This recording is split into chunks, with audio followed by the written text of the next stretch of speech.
अंतरवालीच्या बैठकीत जरांगेंच्या सरकार दरबारी 12 मागण्या, नोंदींच्या आधारावर नातेवाईकांनाही कुणबी प्रमाणपत्र मिळालं पाहिजे जरांगेंची मागणी। ठरलेल्या गोष्टीपासून सरकारनं माघार न घेण्याचंही आवाहन।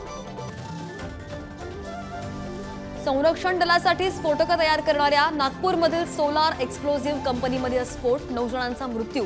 रास्ता रोको करणाऱ्या स्थानिकांवर पोलिसांचा लाठीचार्ज। आंबेडकरांच्या वंचितला इंडिया आघाडीमध्ये घेण्याबाबत 19 डिसेंबरला निर्णयाची शक्यता। उद्धव ठाकरे बैठकीत आणणार प्रस्ताव। स्पर्धा परीक्षेतल्या यशासाठी चक्क पाय धुतलेलं पाणी प्यायला लावलं। पुण्यातल्या महिला मांत्रिकाचा अनिसकडून पर्दाफाश, गुन्हा दाखल। ठाण्यामधील प्रिया सिंह हल्ला प्रकरणी एसआयटी स्थापन, अश्वजित गायकवाडसह तिघांविरुद्ध गुन्हा दाखल। बड्या अधिकाऱ्याचा मुलगा असल्यानं कारवाई होत नसल्याचा प्रियाचा आरोप।